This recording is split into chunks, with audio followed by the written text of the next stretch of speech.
up, guys? So as I mentioned in the last video, I'm going to do some more sit down type of videos during this whole situation because that's really all there is to film right now. So today there's obviously some big news.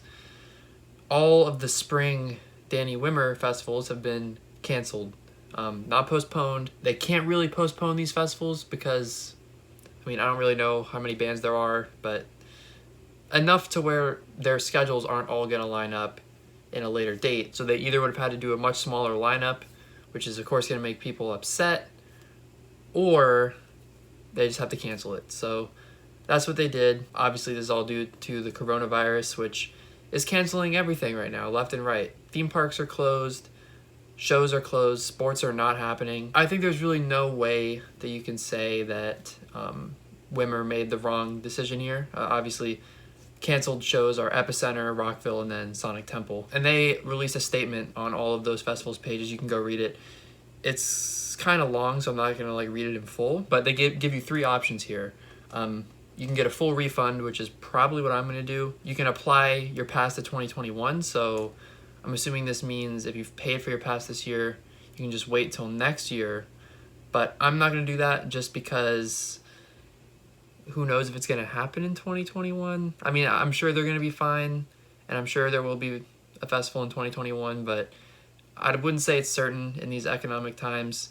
And I also need to see the lineup next year before I buy a ticket. I'm sure it'll be a good lineup that I'll want to see.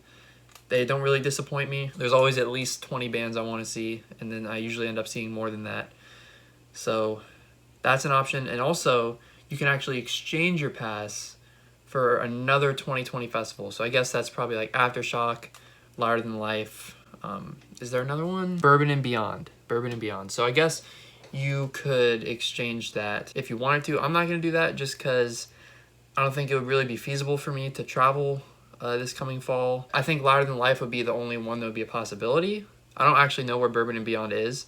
I know Aftershock's in California, but Louder Than Life is actually the same weekend as a different festival that I'm going to. So, but yeah, this is a real bummer. Obviously it was expected, and it's obviously the correct thing for them to do. I hope a couple of the bands, maybe like a winter tour, spawns out of this maybe.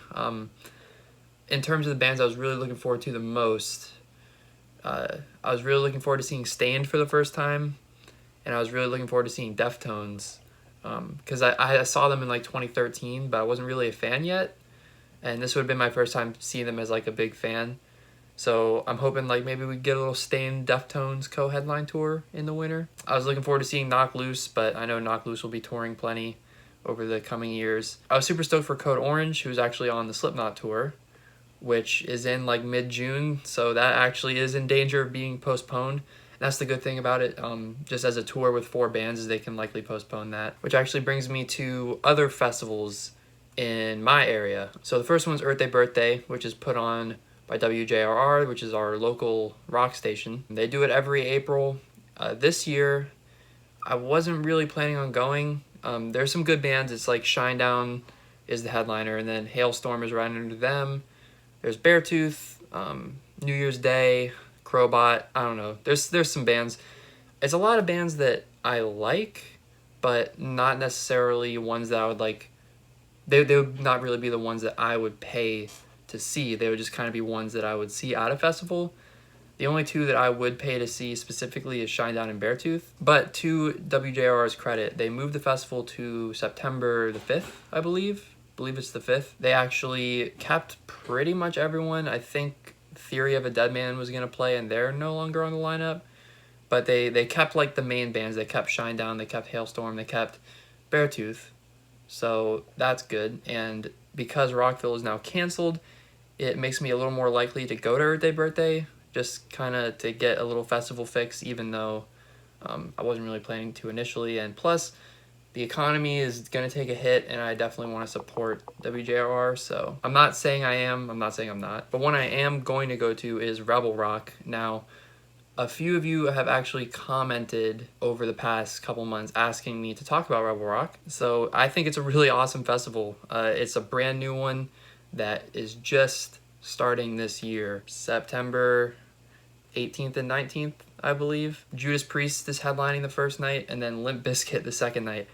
Limp Bizkit is probably, of the bands I haven't seen, probably the #1 band I want to see. So when the lineup dropped, it was actually like in December or something. Like it was real early for a September festival. I bought tickets right away at their cheapest. They were only $65 for both days. I got a ticket immediately just because Limp Bizkit was playing. And since then, they've put out a couple of different phases. Their full lineup, well, okay, so it's not quite their full lineup. There's a couple little bands missing. But for the most part, the lineup is full and out, like 6 months ahead. And we got the first phase 9 months ahead, which is really early. So since they released the first phase, there have been like a couple more phases. The second phase was like amazing. Bands like Wage War and Attila got added to the lineup. I believe Wage War wasn't on the first phase, if I'm correct. There are so many good bands playing this, and for me it was like the most hype. I was more hyped for this than Rockville because it was like one of those lineups that was just kind of tailor-made for me. Like it was the perfect festival lineup for me. And then I believe a couple weeks ago they put out phase 3, which I thought was going to be the last one, but there's still a couple missing bands on the lineup. And this one was controversial. So there's 3 bands added. You had Skillet, and no one's really complaining about Skillet. But then you had Machine Gun Kelly, and it's like 3 members from Wu-Tang Clan, which is very weird. Skillet is a good ad because they're nostalgic and they put on a great show. The Wu-Tang thing, maybe if it was the full Wu-Tang Clan, it would be a little more exciting. They aren't really my thing. I like some rap, but that's not really my kind of rap. At the same time, though, they're playing on day 2, which is the really stacked day.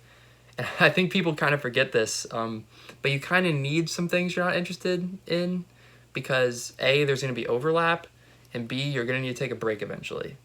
So because like the undercard for day 2 is so stacked, I can kind of use the Wu-Tang set to recharge my batteries to get ready to see Limp Bizkit. And then as for Machine Gun Kelly, I don't really get why so many people are complaining. I think it's mostly because he's billed so high.